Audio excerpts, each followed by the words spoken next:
we're friends with another guy called DJ High Tech, and we've been doing different things, on our own, and then we kind of linked and started the Antwoord.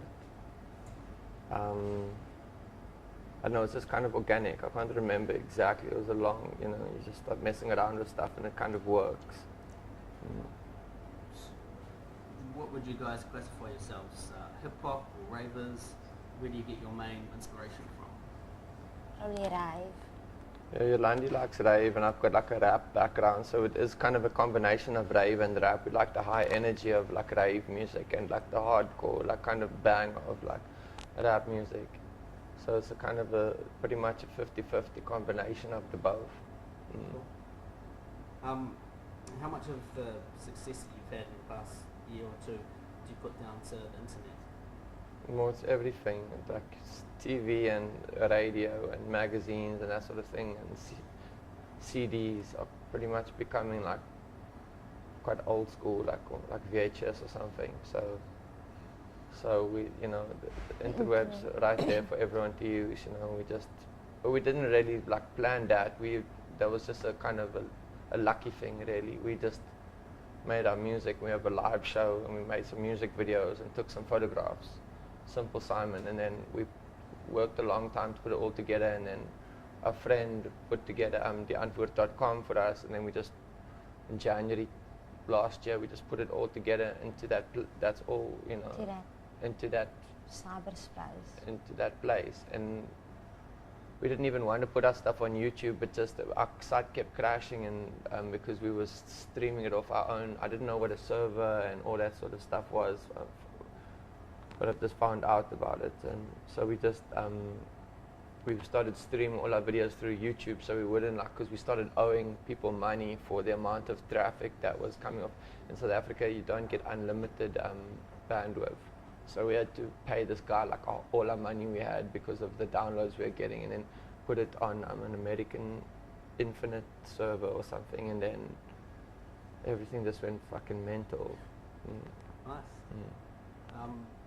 How did you guys come to work, speaking of America, how did you come to work with Diplo on your latest track, Evil Boy? How did Diplo started posting things of about yo-landi on his blog or something, and then he just sent us this beat and we wrote it right. Oh yeah, and then he sent us a beat, and then we didn't know who he was, and then the beat was real nice, and then we kind of just and then we met him, and where did we meet him? It was the first time to play overseas at Coachella. There's like fancy festival there that you drive around on golf carts to go perform, and then we met Diplo there, and then we got on good, and then we made the song. Can you explain exactly what you mean by Zef music? What is Zef to you guys? Zef's a style from South Africa, and that's kind of like it's like kind of in America you get hip hop or something, and it's like kind of like a style, or like it's not just a you get rap and then you get hip hop, and it's like a whole style. And Zef in South Africa is like a whole style. It's how you, like a way of thinking and dressing and how things sound and stuff, and kind of our style is Zef, so it's just like a South African thing. What are you gonna say? Sorry. I can't remember. Sorry. Okay, it's a weird one. If you guys were going to do a collaboration with someone like Justin Bieber, for example, what do you reckon the subject matter would be? I don't think we would do a collaboration with him. It would be, say, like, pull down your pants, let me see if you're a girl or boy or something. That would be quite a nice hook. Yeah. What can fans at the Big Day Out expect for your show tomorrow? We don't know. Our live show is pretty much the center of our storm, so they can expect to be like kind of in the presence of that.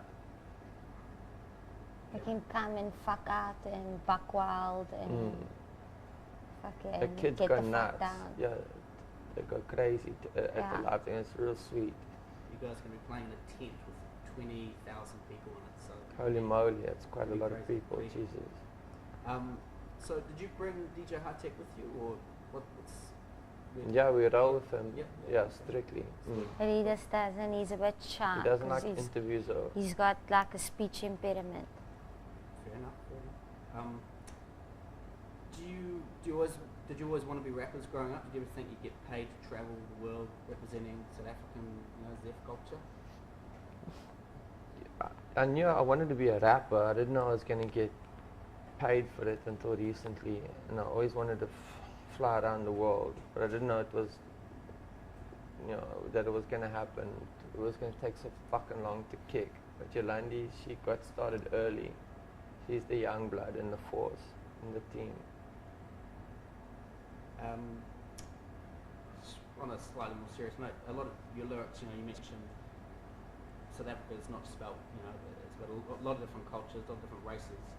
Do you think today, in 2011, racism still exists in South Africa, and how does that kind of affect the music that you guys make? It's much worse, and we've traveled around the world now. And the racism is like it's like everywhere around the world, but it's like when we've been to like England, for instance, it's 1,000,000 times worse. In UK, but they don't talk about it. It's like a more like silent, like violent thing. And in America, it's also like floating around, much worse than South Africa. South Africa was like that thing was kind of, it was like an 80s thing, and it's kind of way mixed. But it's kind of old-fashioned now. It's like an old thing. It's not really like relevant, cool anymore.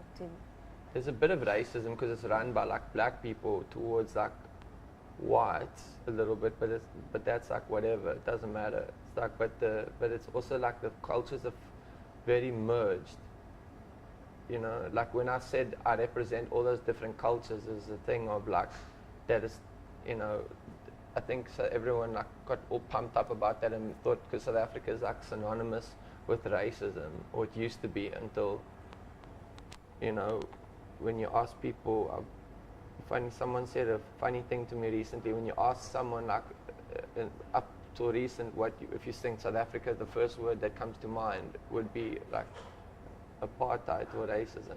And now when you ask people South Africa, what's the first word that comes to mind? People are like Zef, which is a nice transformation. And when I say I represent all those things, it's because South Africa is like a merger of all those things, where it used to be like forcibly like kept apart. For a while now, it's been like just not like harmoniously merging, but it's just kind of like, that's what's like all fucked into one thing, and it kind of works, in a dysfunctional way, we love it there. So it's more of a melting pot, everything's finally... That's what gives it its flavour. yo-landi, you have rats, pet rats and things. How old is your rat and what's its name? Well, I've got 30 rats, and it's hard to tell the difference, and I call them all sneaky prawns. And my oldest rat, which was 3 years old, he was this big. His name was Gumi. He recently passed away, and I got him stuffed. So when I get back, he'll be ready. It took almost 6 months for the process to happen, because they had to treat the skin and everything. And I got him stuffed in this position like this, like Splinter. On his back legs. Yeah, so I'm excited.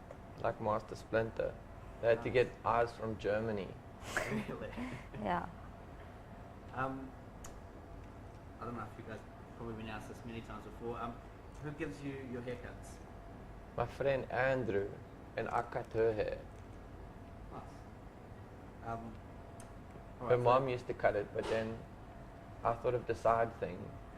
My mom used to cut it like this, but then she wanted to copy I my wanted style. to take the sides off, and then she said, no, it's going to look too weird. So Ninja did it for me. I didn't care, I just cut it off. Now my mom also cut her hair like this. You've only just arrived in New Zealand, but what are your impressions so far? What had you heard about Kiwis before you came here? What? I know What's about New Kiwi? Zealand, sorry, Kiwi. Ah. We have Kiwi shoe polish in South Africa. I don't know if it's from New Zealand. Yeah. Kiwis is Australia, is it? Is it like the fruit? No, the kiwi fruit. No, it's a little Kiwi's a animal little with a bird. long beak, like a hardy dog. I don't know that much about it. I just know that like like Bilbo Baggins is from New Zealand, and I can't tell the difference between a New Zealand accent and an Australian accent, but it's probably different. Wow. But my ear's not like that. Everyone says when we go overseas, are we from Australia? Which I'm like, yeah, so I think it takes a while to like notice like little things like that. What is the difference? There is a difference. They talk more with like more of an E, like they, you know, and they're a bit whinier, you know. It's a bit more Little bit more forced. tangy. Yeah, it is. It Yeah. sounds like a little bit more, So yours is more refined. like more fancy. Yeah, not New as Zealand's not as fancy as British, but in it's between. kind of in between, you know. So like New Zealand's are like fancy Australians, sort of like Yeah, sonically. Yeah. Like, so, okay, last question. Who do you reckon is going to win the Rugby World Cup this year, New Zealand or South Africa? I don't know. The All Blacks used to be like almighty, but yeah, we always used to be scared of them until we beat them. But I don't know. I don't really like. I don't even know when the World Cup is. Ask yo-landi. She's like really into rugby. Yeah, I guess I'd have to bet for New Zealand. Nice. Cool. All right. Well, thanks, guys. Okay, Sweet. It's been an cool. awesome time when you're here. Thanks for having us. Once, thank you. Cheers. Cool.